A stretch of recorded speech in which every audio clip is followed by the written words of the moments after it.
Thank you. The chair now recognizes the gentlelady from California, Ms. Porter. Washington spends a lot of time and energy scrutinizing how our nation collects taxes. But what do real Americans care about? They want their filings to be free, low effort, and mistake-free. That's it.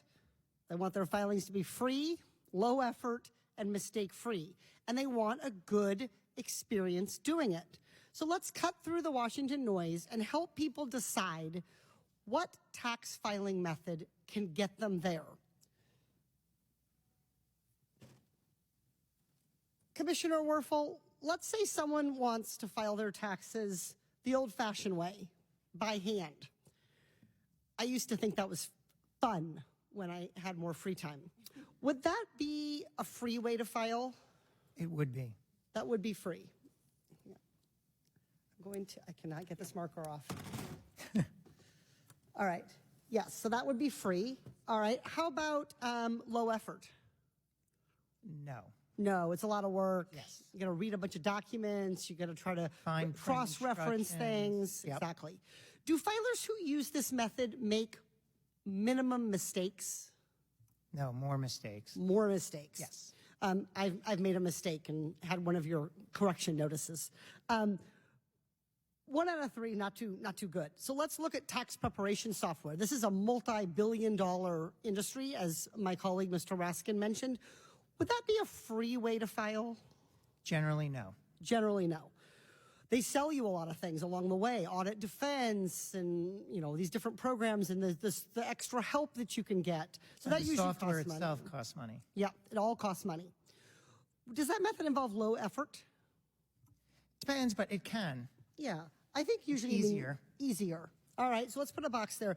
And how about filers' mistake levels? How are mistakes using taxpayer prep? Fewer mistakes because the software catches your mistakes in real time. Yep. All right, let's look at accountants. Is that free? Definitely not. Definitely not. All right, does that involve low effort? It's a higher effort for the accountant, but low effort for the taxpayer. Low effort for the taxpayer. We all hear the stories about people dropping off shoeboxes full of paperwork. Do they make minimum mistakes?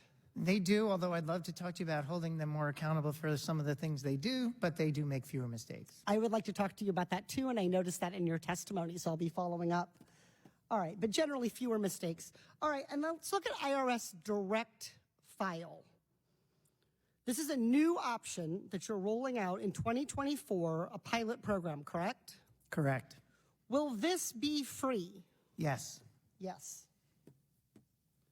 Will this require a minimum amount of effort? Yes. Will it have the benefits of eliminating common mistakes? Yes, because we're going to follow the same structure as the tax prep softwares and catch mistakes in midstream. All right, 3 for 3. That's what I'm talking about. And so I'm glad that some Americans are going to have this option the next time they file.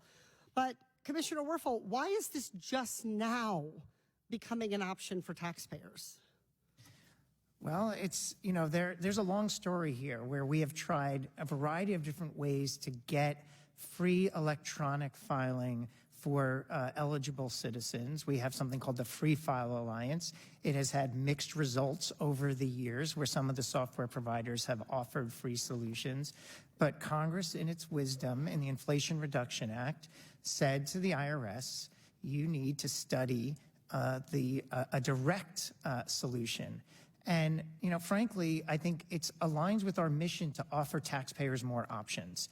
I think it's absolutely important as you walk me through these questions that all of these still should be options for taxpayers. If they want to do it by hand, if they want to hire a tax prep software, if they want to go with an accountant, but should they also have the option to file direct with the IRS? They don't have to if they don't want to, but should they have the option? You can make the case that a high-functioning tax administration agency would offer that option. All right, and it's the one with the best of the criteria we identified. It's the winner chicken dinner here. It looks like the best thing. Who could possibly oppose the IRS doing its job this effectively and making it free and streamlined and lowering the effort for people to pay their taxes? Who's on the other side against this? I think there's a concern that if we issue a direct file solution, it will be disruptive to the software industry? That you point to? Disruptive to the software industry? You mean these industries right here that are making billions of dollars off taxpayers to simply assist taxpayers in doing something that they should be able to do by working directly with our government? That's the concern that I've heard expressed. Yes. Does the IRS have any profit incentive? No. Do tax prep software companies have a profit incentive? Yes. Do accountants have a profit incentive? Yes. The only interest the IRS has is in providing an option that is free and easy and reduces mistakes for people to be able to file their taxes. So now lawmakers have a choice. We can support and invest in the IRS, whose mission is to do right by the taxpayers and who we can hold accountable for delivering a free, low-cost, mistake-free option. Or we can stand with special interests who want to see an underperforming IRS so that they can profit to the tunes of billions of dollars off taxpayers.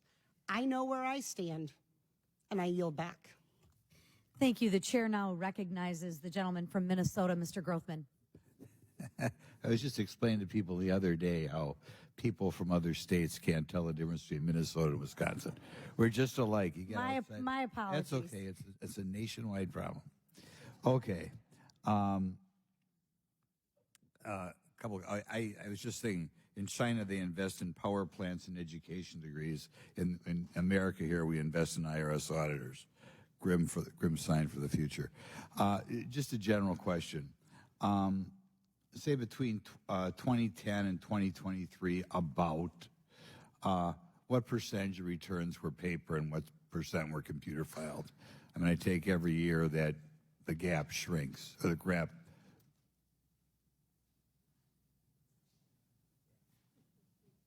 About. I'm not going to PolitiFact you. We're up over 90% at this point that are filed electronically. And you know what it was 15 years ago? It was a lot lower. I think it was closer to 50%. Yeah, so when you go from 50% computer filed to 93% or something, you would expect you need less auditors, wouldn't you? I mean, there'd be something wrong if you computerized to that degree and had the same number of auditors. I think it depends on the complexity of the filing, because some of the files that we receive electronically are thousands of pages long, and we're seeing a spike in the complexity of large multinational corporations. Okay, I'll just rely on common sense. If we have more computerized returns, we would expect less IRS auditors. That's why we encourage people to file electronically. But we'll go on to something else. I've had clients feel that political activity on their part leads to audits. I don't know that that's true or not. We've talked on the Oversight Committee about the politicization of the FBI. I wondered, have you guys ever done a study? We don't do it in Wisconsin, but other states, people register Republican, Democrat. Is your employee pool about 50-50, or are we tilting too much towards one political belief? Do you have any idea? We absolutely don't ask that question. I think it would be inappropriate for us to ask that of our staff. We do make it clear that it is fundamental value of the IRS that politics has no place in our operations or our decision making. Okay, next question. We talk about wealthy people not paying taxes. We got to look into it. And sometimes they don't pay taxes because of foolish public policy decisions made by the people up here. I'm thinking things like a tax credit for a fancy electric vehicle, or Section 42 tax credits for wily wealthy builders. Could you give us an idea of why wealthy people may not be paying taxes? I think we see two trends. One is what I'll call very aggressive avoidance, where they're looking for the best tax advantage status, but because we have not been on an appropriate watch, they've pushed too far into the gray area and need to be pulled back. And the second is intentional evasion, moving money into offshore. Do you think usually when wealthy people put a zero at the bottom of their tax return, it's they did something wrong? Certainly not in every case. I would imagine in most cases, no. Well, but the number. Well, why don't you look into us or do a study of people? I don't know, people who it appears have a lot of wealth who aren't paying taxes, and let us know what type of tax. There have been studies done. I'm happy to share some with you. Good. Now, the next question. The Inspector General reports that the IRS erroneously issued 3.3 million advance child tax credits to 1.5 million ineligible Americans. Can you explain how this happened? And can you also explain to us why one-for-one tax credits invite cheating? Yeah, there's always program integrity challenges with any federal program where you're outlaying money to beneficiaries. Unfortunately, there are many who would look to exploit the complexity of our tax system, either for their own financial advantage or victimize someone along the way. It's stealing a credit. It is a problem. I'm sorry, dollar-for-dollar credits, things like earned income tax credit, child tax credit. It's so easy to cheat and make a lot of money, right? Isn't that the problem with those things? The one clarification I would offer is that a large amount of the error is more basic mistakes because of how complicated it is to apply for it. But there is a part of the error which is concerning. It's a small part, but it's a concerning part, which is intentional fraud. Okay. We'll go for another one. They're not going to stop me.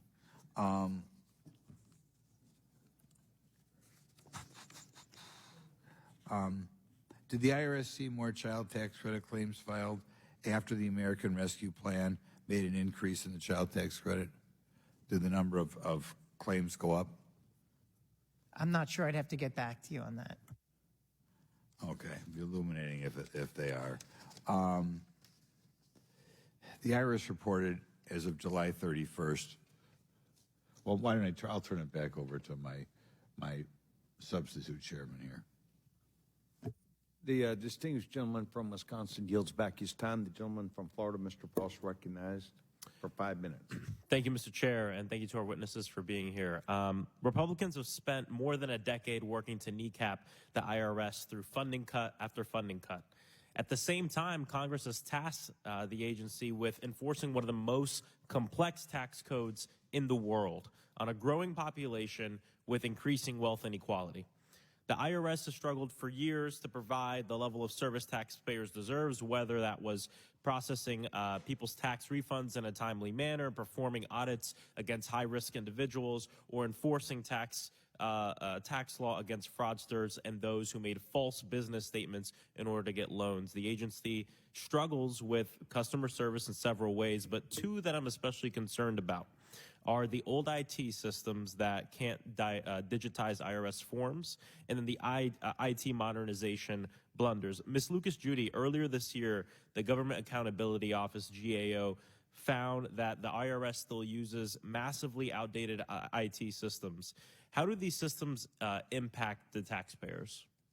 Well, their legacy IT systems are at the heart of a lot of IRS operations on customer service side, on returns processing and accounts management, as well as enforcement.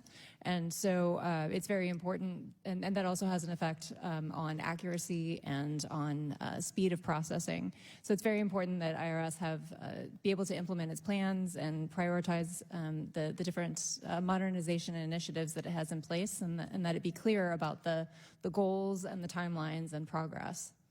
So it seems like it also contributes to security risks, unmet mission needs, and staffing issues, and increased costs, correct? Correct. You know, in May, one of my constituents reached out because she had waited for more than 6 months for her tax return, which she desperately needed to pay rent. She was told the wait would be 120 days, and then it was 60 days, and then she had to wait for a letter, and then she got the letter, and the letter said she'd have to wait for a year. The IRS has operated with more than 600 legacy systems, including the individual master file, a 60-year-old system. And the software is written in a coding language that they don't even teach in schools anymore. This is one of the most central systems for tax processing. The IRS has set a goal to retire the individual master file between 2027 and 2029. Mr. Commissioner, what is the importance of the IRS meeting this retirement goal for that system, and what does the IRS have the IRS have the funding it needs to stay on track with that really important goal? Yeah, I'm really glad. It's such an essential part of what I've been talking about. I've been mentioning, like, we're laying the bricks of a foundation to improve customer service. That individual master file is kind of the engine. It's the infrastructure. So the example I often give is if you left here and went to the ATM machine and took out money, by the time you got home and logged onto your online bank account, it already knows you took money out. But that's not true in the IRS. It takes us time to process that information and move it into an online account. And that old system that's written on COBOL can't move or communicate quickly enough with that online solution. Not only do we need to do it to move to the cloud and move to a smarter and more manageable architecture, it's also going to be more secure. It is a keystone for a lot of the efforts. And we do have some good news. The good news is in April, so after this filing season, we are going to turn on that modern system for the first time. And we're going to run it in parallel with our legacy system, work out any kinks, and hopefully get it up and running in filing season 25. So we are making progress. Do we have enough money? I'm glad you asked. We have a modernization budget, as people have pointed out. It's currently at $60 billion, and it's very, very large and very, very impactful. The issue, however, is our base budget, our annual budget to run the trains every day. And that's been underfunded and is still underfunded. And in order to run those trains, we have to borrow from the modernization budget to pay for the base budget. And as we do that, we raid the modernization budget, and then we might not have enough money. So the answer to your question is we have enough money as long as Congress appropriates our base budget, gives us enough money to run the daily train schedules, then we have enough money to get our job done. Mr. Commissioner, how will these efforts that we've just spoken about improve the 2024 filing season for the people of Central Florida, but also across the entire country? Well, there's a lot, like as I said earlier, my goal is that the improvements we're making are visible and can be felt by taxpayers, because when they come to us in January to April to pay their taxes, we're making specific improvements. So we're changing things for filing season 24. For example, we're replacing old scanner and processing equipment, so we'll be scanning more and processing paper more quickly. We've made changes to the online accounts, added more functionality to the individual online accounts. We've updated and are redesigning our notices so they're easier to read, easier to follow, more plain language. We're enhancing our outreach on tax scams, all of that happening in filing season 24, and then a whole host of additional incremental improvements in filing season 25. The idea is to each year get better and better, and where I see opportunities to accelerate, I will push for acceleration. The goal is to do things for taxpayers as quickly as possible, but as safely as possible. Thank you so much. My constituents can't, afford to wait long time to get their tax returns, and I think it's important that every member on this committee be on the same page. We can't defund the IRS. We need to modernize it. I also want to end by thanking all the hardworking federal employees at the IRS who are serving their country. Thank you, and I yield back.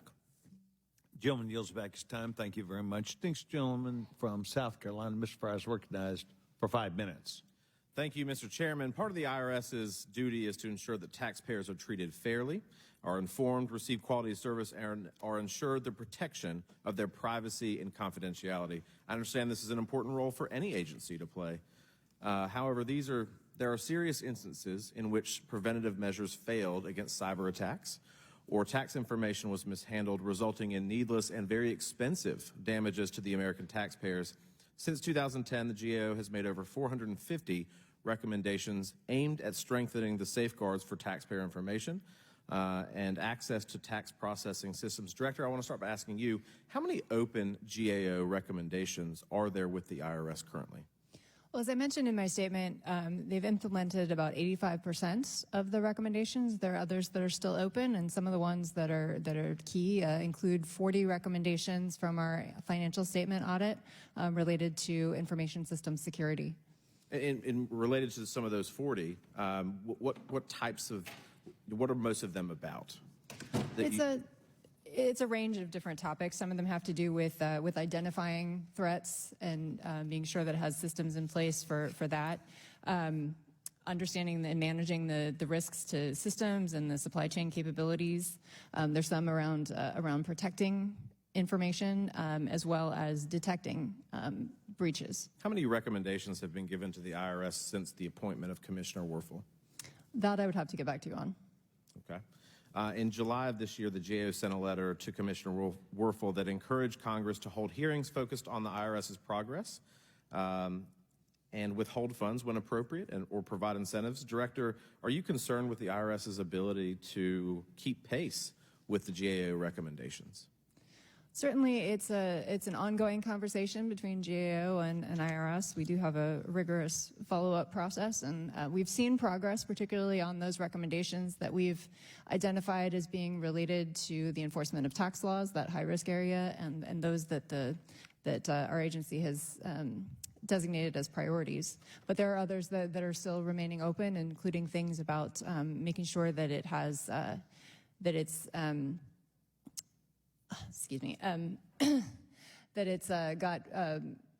be able to communicate information about the correspondence backlog, that has a human capital strategy in place, as I mentioned in my opening remarks, that on the security side, that it's adequately protecting information, that it's got centralized monitoring of contractors who have access to taxpayer information, and that employees who are at the IRS, employees who oversee contractors know how to report if they see a breach.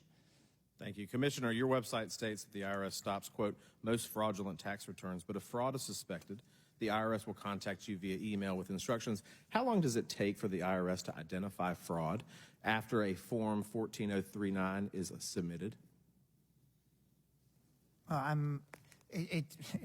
Unfortunately, I have to answer in this way. It depends. I mean, sometimes we can see just with what's submitted, we'll run an algorithm and we'll say something's very, very off, and we'll say there's a fraud situation. Sometimes someone will call with a tip into the tip line. Sometimes the GAO or the Inspector General will point something out to us that lets us know there's fraud. So there's a variety of different ways in which it manifests itself, so there's no set time.